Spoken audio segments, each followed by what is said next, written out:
하나님 말씀 보겠습니다. 하나님의 말씀은 창세기 37장 5절에서 11절 말씀입니다.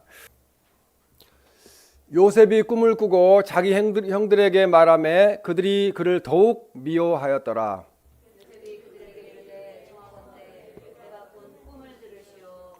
우리가 밭에서 곡식단을 묶더니 내 단은 일어서고 당신들의 단은 내 단을 둘러서서 절하더이다.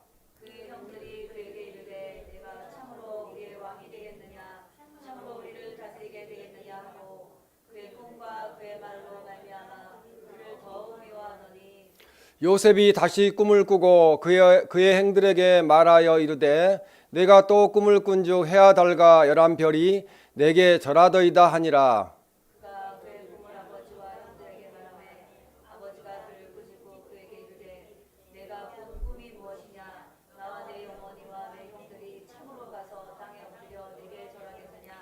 다 같이 읽겠습니다. 그의 형들은 시기하되 그의 아버지는 그 말을 간직해 두었더라. 아멘. 꿈을 이루는 성도라는 제목으로 하나님의 말씀을 전하겠습니다. 어두워지면은 별이 나오듯이 삶의 실패 속에서도 용기와 희망을 잃지 않는 성도에게 하나님께서는 밝은 빛을 허락해 주십니다. 믿음의 시인인 롱펠로우는 그의 인생 창가라는 시집에서 꿈과 용기를 잃지 말라고 공고하였습니다. 이 시집을 잠깐 보면요, 인생의 강대한 싸움터에서 또 인생의 강야에서 말없이 쫓기는 무리는 되지 말자. 그저 미래가 달콤할 것이라는 사실에 현혹되지 말자. 과거의 일은 과거의 일로 돌리자. 그리고 활동하자. 살아있는 현재를 위해서 활동하자. 가슴 속엔 용기를 품고 하늘 위엔 하나님이 계시다는 믿음을 가지고 꿈을 갖고 살자. 이런 시를 적었습니다. 이와 같이 사람은 누구나 꿈이 있어야 합니다. 오늘 성경 말씀을 보면은 꿈이 있는 요셉을 우리는 만나게 됩니다. 요셉은 야곱의 12아들 가운데 11번째 아들이었습니다. 요셉은 나이가 17세 되었을 때 하나님이 주신 꿈을 꾸었습니다. 그러나 그때는 그 꿈을 바로 이해할 수가 없었습니다. 이 꿈을 꾸고 요셉은 자기 형제들에게 그걸 이야기를 했어요. 꿈을 그냥 간직하고 있었으면 좋았을 건데 이야기를 했더니 형제들이 그래 잘했다, 너가 훌륭한 사람이 되겠구나 이렇게 칭찬하는 것이 아니고 오히려 시기질투하는, 너가 어떻게 그렇게 되겠느냐 시기질투하는 그런 미움을 받게 되었습니다. 그런데 오늘 창세기 37장 11절에 보면 그의 형들은 시기하되 그의 아버지는 그 말을 간직해 두었더라. 아버지는 그 꿈을 기억하셨다는 거죠. 심리학의 창시자라고 하는 프로이드는 사람의 마음속에 늘 품고 있는 그 잠재의식이 결국 꿈으로 나타난다고 이야기를 합니다. 우리 밤에 꿈을 꾸면은 그 전날 생각했던 게 꿈에 나타나잖아요. 그래서 이 꿈의 해석이라는 책에서 그렇게 말하고 있는데요. 요엘 2장 28절에도 보면 너의 늙은이는 꿈을 꾸며 이렇게 말씀합니다. 좀 번역을 너의 노인들은 꿈을 꾸며 이러면 좋겠는데 너희 청년들은 이상을 볼 것이며, 근데 이렇게 늙은이란 말 별로 안 좋아하는데 그렇게 써놨어요. 그래도 하나님 말씀이니까 꿈을 꾸시기 바랍니다. 그 연세가 드셨다고 그래서 내가 어차피 뭐 이제 얼마 안 살 건데 이렇게 생각하지 마시고 남은 인생이 길어요. 그러니까 꿈을 꾸시고 내가 그동안 하지 못했던 거 뭔가를 한번 해보아야 되겠다 이런 생각을 하시길 바랍니다. 오늘 우리는 거친 세상 속에서 살아가다가 절망하고 낙담할 때도 있고 그런 분들도 만나게 됩니다. 오늘 이 말씀을 통해서 우리의 꿈과 비전을 회복하시기를 주님의 이름으로 축원합니다.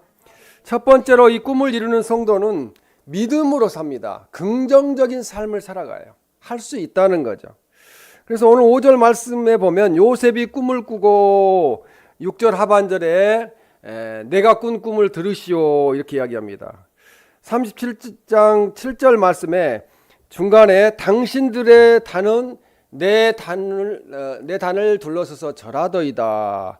이건 해몽이 필요 없어요. 그냥 바로와 형들이 동생한테 절하는 거구나, 엎드리는구나 이렇게 받아들이는 거죠. 그래서 이 구절에도 보면은 요셉이 다시 꿈을 꾸고라고 이야기합니다. 그 형들에게 말하 이르되 내가 또 꿈을 꾼즉 해와 달과 11별이 내게 절하더이다. 해와 달이 절하면은 아버지와 엄마까지 어머니까지 절한다는 거예요. 그래서 요셉이 다시 꿈을 꾸었다는 것은 이 다른 꿈을 이야기해요. 그러니까 7절에 있는 꿈하고 9절에 있는 꿈이 다르다는 거예요. 꿈을 두 번 이제 꾸게 되는 건데 당신들의 단은 내 단을 둘러서 절하더이다 하는 7절 말씀과 다른 꿈이 9절 말씀이라고 볼 수 있습니다. 그래서 하나님께서 재차 요셉에게 꿈을 주신 것은 꿈을 확실하게 믿으라는 거죠. 이 확실성을 계시하기 위해서 하나님이 두 번에 걸쳐서 바로에게도 두 번에 걸쳐서 꿈을 꾸게 하셨잖아요. 그렇게 요셉에게도 하셨습니다. 창세기 37장 10절에 보면 아버지가 그를 꾸짖고 이렇게 이야기합니다. 아버지가 그가 요셉이 사랑하는 아들이 꾼 꿈을 꾸짖는다는 것은 왜 꾸짖으셨을 것 같습니까? 이게 꾸짖고는 비명을 지를 정도로 엄하게 책망하다. 언어에 보면 비명을 지를 정도로 엄하게 책망하다 그런 말씀이에요. 이처럼 아버지 야곱이 요셉을 꾸짖은 이유는 동양식의 가부장 제도 하에서는 그 어떠한 상황에서도 형이나 부모가 동생에게 자식에게 절하지 않아요. 그런데 그렇게 하니까 이제 일단 꾸짖고 그렇게 말씀을 하셨고 또한 이 꿈에 대한 발설로 인하여 야기될 형제 간의 불화를 이제 염두에 뒀던 거죠. 염려했던 거죠. 형들이 동생한테 절한다는데 기분 좋아할 사람은 아무도 없었겠죠. 그래서 아버지가 그 요셉의 자만심을 교만을 없애기 위해서 아버지가 요셉을 꾸짖었다고 그렇게 말씀합니다. 또 11절에 보면은 그의 아버지는 그 말을 간직해 두었더라. 아까도 말씀드렸는데 마음에 새겨놓고 두고두고 생각했다는 거죠.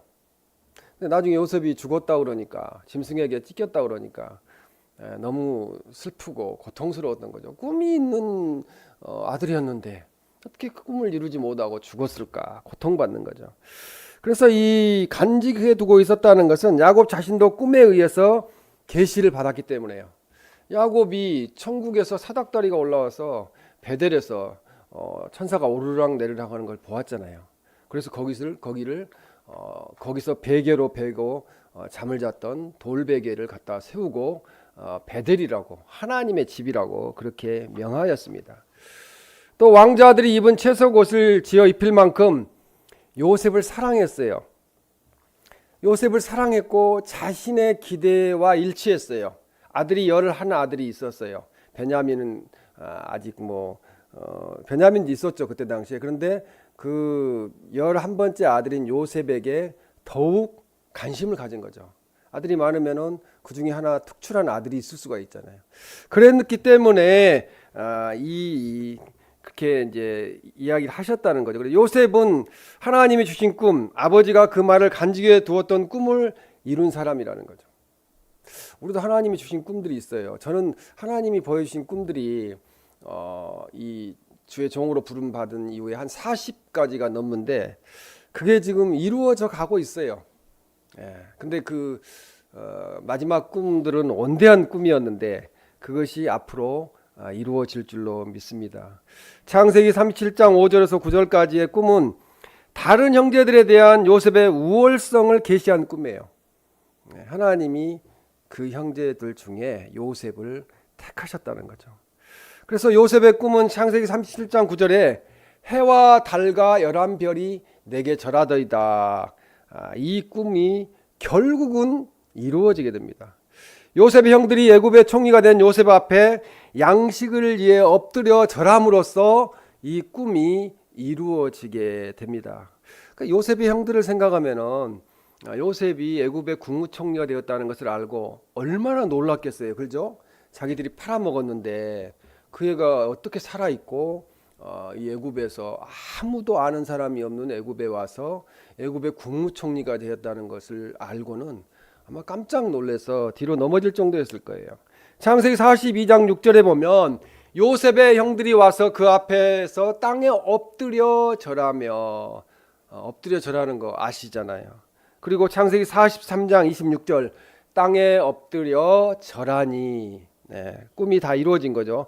창세기 44장 14절 그의 앞에서 땅에 엎드리니, 땅에 엎드렸습니다. 요셉의 생애에 걸쳐 모든 일들을 주관하시고 인도하시는 하나님의 섭리는 3번에 걸친 꿈을 중심으로 이루어졌다는 거죠.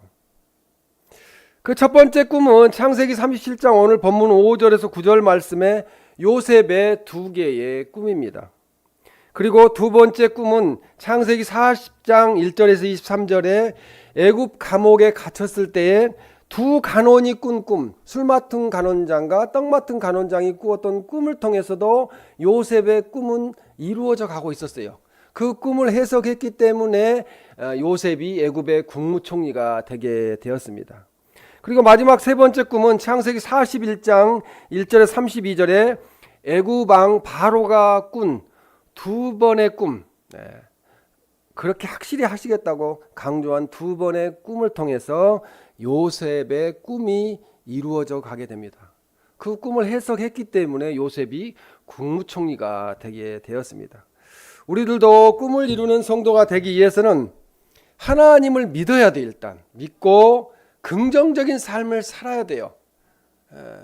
지금 우리 환경이 노예 생활 같은 환경이고 10년 동안 노예 생활을 했잖아요. 요셉이 3년 동안 감옥 생활을 한 그런 환경 같다 할지라도 하나님께서 나와 함께 하심으로 내가 믿고 의지하면은 분명히 환경을 바꿔주시고 나의 비전, 꿈을 이루어 주실 것이라는 그런 긍정적인 믿음을 가져야 됩니다. 요셉의 생애는 파란만장했어요. 요셉처럼 고생하고 산 사람 많지 않을 거예요. 10명의 형들로부터 시기와 질투를 받고 이집트로 노예로 팔려갔습니다. 아마 팔려가서 노예 생활하면서도 고통스러웠겠지만 형들이 나를 팔아버렸다는 것에 대한 그런 심리적인 고통이 이루 말할 수 없었을 거예요. 그리고 아버지와 엄마도 보고 싶었겠죠. 그런 상태였을 것입니다. 그때 당시 엄마는 없었지만 노예 생활 10년도 억울하고 고통스러운데 누명을 뒤집어 쓰고 결국에 3년 동안이나 옥살이를 하게 되었어요. 그냥 참았더니, 그렇게 하지 않았더니, 죄를 짓지 않았더니 옥살이를 하게 되니까 보통 사람 같으면 하나님을 원망했겠죠. 나 법을 지켰는데, 성경 말씀대로 살았는데 이게 무슨 결과입니까? 그러나 창세기 45장 5절 말씀에 보면 요셉은 자기를 팔아버렸던 형제들을 만났을 때 불평불만하거나 원망하는 그런 사람이 아니었어요. 형들은 이제 총리 대신이 되어 있는 요셉 앞에 부들부들 떨고 있었습니다. 바로 내가 요셉이라고 드러나지도 않았잖아요. 계속 형들을 테스트해 가면서 형제 간에 우애가 있는가, 사랑이 있는가를 테스트하면서 드러나게 됐어요. 그때 요셉은 자기 형들을 향해서 이렇게 말했습니다. 창세기 45장 5절에 당신들이 나를 이곳에 팔았다고 해서 근심하지 마소서, 한탄하지 마소서. 하나님이 생명을 구원하시려고 나를 당신들보다 먼저 보내셨나이다. 이러한 믿음을 가져야 됩니다. 긍정적인 믿음. 그래서 이 나를 애굽에 보낸 자는 형제들이 아니라 하나님이 여호와 이레 미리 준비하시고 백성들을 가족들을 살리기 위해서 보내셨다는 거죠. 요셉은 악을 악으로 갚는 사람이 아니라 악을 선으로 갚는 사람이었어요. 긍정적인 사람이었어요. 좋은 면을 보았어요. 하나님이 나를 보내신 거, 하나님께서 미래를 보시고 흉년될 걸 아시고 미리 예비하셨구나. 자기에게 주어져 있는 여러 가지 불행했던 그 상황들을 노예 10년 그리고 감옥 생활, 말이 3년이지 거기서 죽을 수도 있잖아요. 3년이라는 기약이 없어요. 밖으로 나가지 못하면 죽을 수도 있는 상황이었습니다. 그런 상황에서도 그 요셉은 실망하거나 낙담하지 않고 긍정적인 생각을 했습니다. 인생을 살아가면서 자기에게 일어나는 일들에 대하여 긍정적인 반응을 하는 사람과 부정적인 반응을 하는 사람은 인생을 완전히 다르게 살게 됩니다. 그래서 부정적으로 인생을 반응하며 사는 사람은 자기 주변에 있는 모든 사람을 탓하고 원망하게 됩니다. 원망하게 되죠. 예. 직장에서 상사들을 원망하게 되고, 내가 왜 이런 직장에 들어왔을까? 또 가정에서 내가 왜 이런 가정에 태어났을까? 더 좋은 가정에 태어났으면, 이런 원망들을 하게 되는데, 요셉은 그런 극한 상황에서도 하나님을 원망하거나 또 가정의 부모를 원망하지 않았다는 것입니다. 그러나 믿음으로 긍정적으로 사는 성도는 자기 고난이 닥쳐도, 환난이 닥쳐도, 시험이 와도 그 어떤 환경 속에서도 그 속에 나타나 있는 하나님의 뜻을 찾게 된다는 거죠. 요셉이 하나님의 뜻을 찾았던 것처럼 어려운 일 당할 때, 괴로운 일 당할 때, 억울한 일 당할 때 사람을 보면은 더욱 억울해요. 왜 저 사람은 저렇게 죄짓고 사는데, 저 사람은 저렇게 잘 사는데, 나는 하나님 말씀대로 살았는데 내가 왜 이렇게 살지? 요셉도 그랬을 거예요. 감옥에서 하나님 말씀대로 살았는데, 믿고 살았는데 노예로 팔려와 10년 노예 생활하고, 아니 하나님이 하지 말라건 음란한 죄를 지지 않았더니 지지 않았는데 3년 동안 감옥 살고 있고 죽을지도 모르고, 지금으로 말하면 사형이죠. 왜 그러냐면은 그때 당시에 보디발 장군의 아내를 범한 걸로 되어 있었으니까, 모함을 받았으니까. 그렇지만 하나님의 역사 속에 요셉은 놓여 있었습니다. 그래서 사람을 바라보면 실망하고 낙담하지만 하나님을 바라보면은 평안이 찾아와요. 소망이 생기게 됩니다. 용서하고 사는 사람은 천국에 사는 사람이고, 불평불만하거나 원망하고 사는 사람은, 또 미워하고 분노하고 사는 사람은 똑같이 땅에 살아도 천국과 지옥 생활을 하는 거예요. 긍정적인 믿음을 가지고 살면은 천국이고, 맨날 부정적이고 그냥 원망하면은 지옥이죠. 마음속에서 천국과 지옥이 나는 거예요. 하루에도 수없이 천국에 갔다가 하루에도 수없이 지옥에 가는 거예요.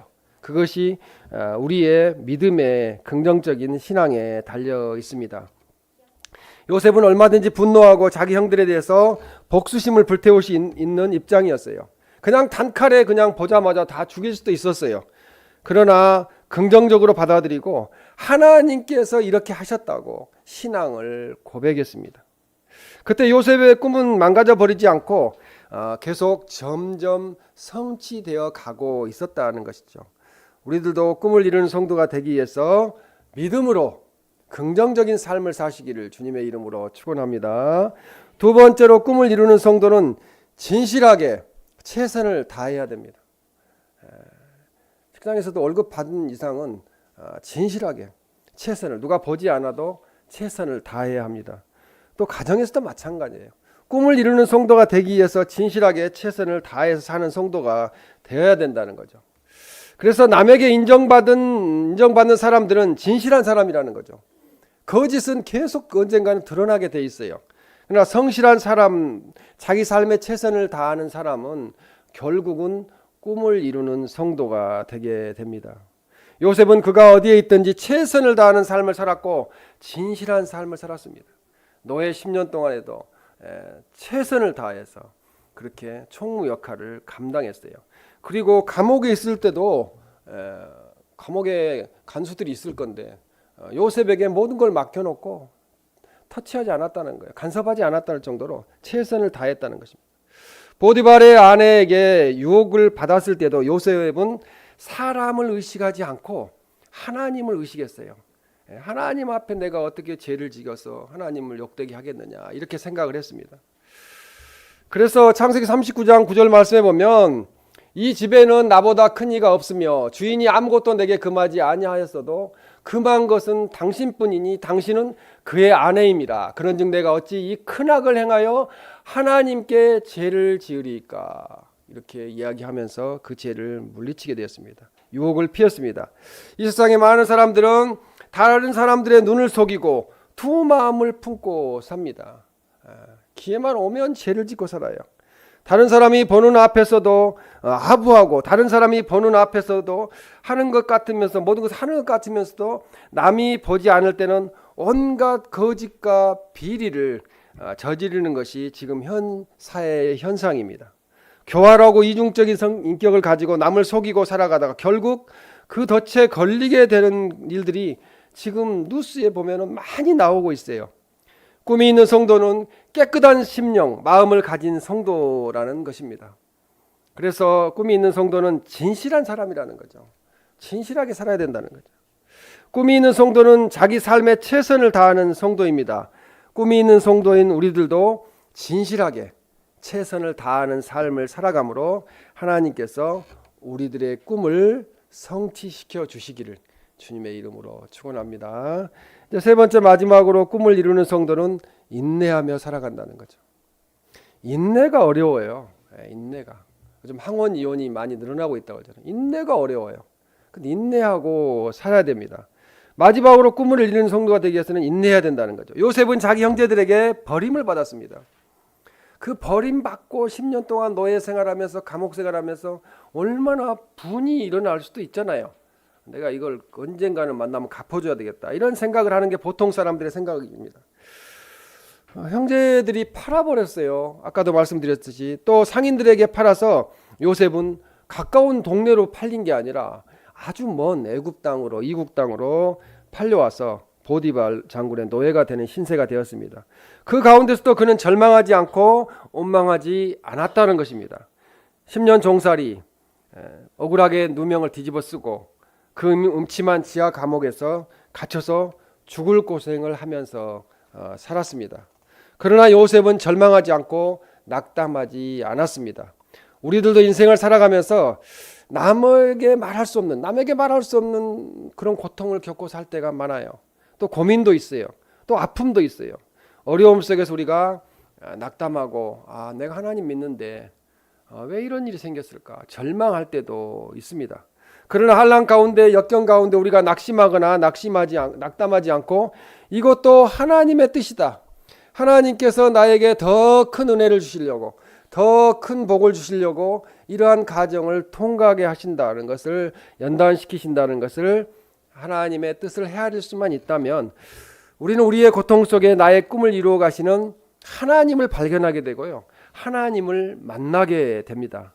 우리들이 힘들고 고통스러울 때, 정말 포기하고 싶을 때, 다 집어치우고 싶을 때, 그때가 하나님께서 우리들을 새롭게 빚어가는, 새 사람을 만드는 시간이라는 사실을 꼭 기억하시기 바랍니다. 로마서 5장 3절에 4절 말씀에 보면은 다만 이뿐만 아니라 우리가 환난 중에도 즐거워하나니 이는 환난은 인내는 연단은 소망을 이루는 줄 알미로라. 하나님 말씀대로 됩니다. 기도대로 돼요. 그러니까 이 말씀을 믿으시기를 바랍니다. 야고보서 1장 12절에도 시험을 참는 자는 복이 있나니 이는 시련을 견디어낸 자가 주께서 자기를 사랑하는 자들에게 약속하신 생명의 면류관을 얻을 것이기 때문이라. 이 세상에서 아무리 고통스럽고 아무리 힘들게 살아도 결국은 우리는 천국에서 생명의 면류관, 영원토록 사는 면류관을 얻게 될 것입니다. 욥의 고난 가운데서 우리는 욥의 고백을 만납니다. 욥기 23장 10절에 보면은 그러나 내가 가는 길을 그가 아시나니 그가 나를 단련하신 후에는 내가 순금같이 되어 나오리라, 정금같이 되어 나오리라, 이렇게 말씀합니다. 지금 하나님께서 우리들을 빚어가십니다. 하나님은 그냥 하나님 나라 갈 때까지 우리를 만들어 가시는 것 같아요. 성화되게 하시는 거죠. 그래서 불순물을 제거하십니다. 불순물이 제거되어서 떨어져 나가는 그 고통이 너무 커요. 그러나 하나님은 정금을 만들기 위해서, 순금을 만들기 위해서 우리들을 뜨거운 용광로 속에 집어넣어서 계속 단련시켜 가시고 계십니다. 그때 절망하고 포기하고 우리는 낙심하지 마시기 바랍니다. 욥기 23장 10절 말씀대로 우리가 욥의 이 고백이 우리의 고백이 되어서 순금 같은 믿음, 순금 같은 사람이 되시기를 주님의 이름으로 축원합니다. 그래서 이 우리들은 꿈을 이루는 성도가 되었어요. 이미 이루어 가고 있어요. 요셉처럼. 노인은 꿈을 꿀 것이며 젊은이는 환상을 볼 것이라고 이야기합니다. 비전을 발견하게 될 것이라는 거죠. 예수 그리스도 안에 있으면은 내가 이 땅에 왜 왔으며 무엇을 해야 될 건지, 내가 힘들게 이 돈이나 벌려고 이렇게 왔는가, 제가 그렇게 애치다가 하나님의 부름을 받게 되었어요. 제가 직장 생활을 하고 사업이나 해가지고 돈을 많이 모아서 이 땅에 잘 살면은 뭐 합니까? 그러려고 제가 이 땅에 왔습니까? 그렇게 부르짖었을 때 하나님은 저의 꿈을 이루어 가게 하셨어요. 나는 이제 다 늙었는데 나이가 뭐 70인데 80인데 이제 끝나지 않았나? 그렇게 쉽게 꿈을 접어버리지 마시기 바랍니다. 나는 이제 늙었어도 하나님이 연세 든 그 경륜을 떠나서 하나님의 일을 하게 하세요. 말씀 한마디 한마디가, 격려하는 말 한마디가 젊은 사람들에게 새 힘을 불러넣을 수가 있습니다. 그래서 우리는 연세 드신 분들도 그렇고 젊은 분들도 이 세상은 아무리 좋은 것을 가고 좋은 음식을 먹어보고 할 것 다 해봐도 만족이 없어요. 하나님 나라만이 우리에게 만족을 주시고 영원토록 천국의 꿈을 꾸게 하실 것입니다. 날마다 천국의 꿈을 꾸시고 가슴속에 천국의 소망이 넘치기를 주님의 이름으로 축복합니다. 젊은이들은 하나님께서 나에게 펼쳐줄 내 인생의 새로운 길들을 생각하면서 꿈을 펼쳐 나가시길 바랍니다. 이번에 목요일날 시험 보는데 다 잘 볼 거예요. 그래도 좀 실수하는 게 있다 할지라도 하나님이 나를 통해서 꿈을 이루어 가실 거야. 그런 믿음으로 살면은 다 잘 될 줄로 믿습니다. 우리는 우리의 자녀들을 바라보면서 꿈을 꿀 수 있어야 돼요. 내가 하지 못한 거 자녀들이 하게 하나님께서 하실 것입니다. 그리고 자녀들에게 꿈을 심어주시기 바랍니다. 너 예수 그리스도 이름으로 살면은, 예수님 잘 믿고 살면은 너 잘 될 거야. 하나님이 너와 함께 하실 거야. 어쩌면 우리 당대의 꿈을 이루지 못한다 할지라도 우리 자녀들을 통해서 아니면은 우리 손자 손녀들을 통해서 하나님이 꿈을 이루어 주실 거예요. 요셉은 자기 당대의 꿈을 이루었던 사람입니다. 우리들도 꿈 비전을 가지고 믿음으로 긍정적인 삶을 사시기 바랍니다. 그리고 진실하게, 세상이 악한 사람들만 사는 것 같아도 정직자의 후대가 복이 있어요. 정직하게 진실하게 최선을 다해서 사시기 바랍니다. 그리고 인내하며 조금 더 참으면 돼요. 터널 양쪽에 뚫었는데 1m 남았는데 포기했잖아요. 뚫어도 안 나오니까 1m만 더 팠으면 해결될 건데, 성공할 건데, 그런 믿음을 가지고 꿈을 이루는 우리 사랑스럽게 모든 성도님들이 되시기를 주님의 이름으로 축원합니다.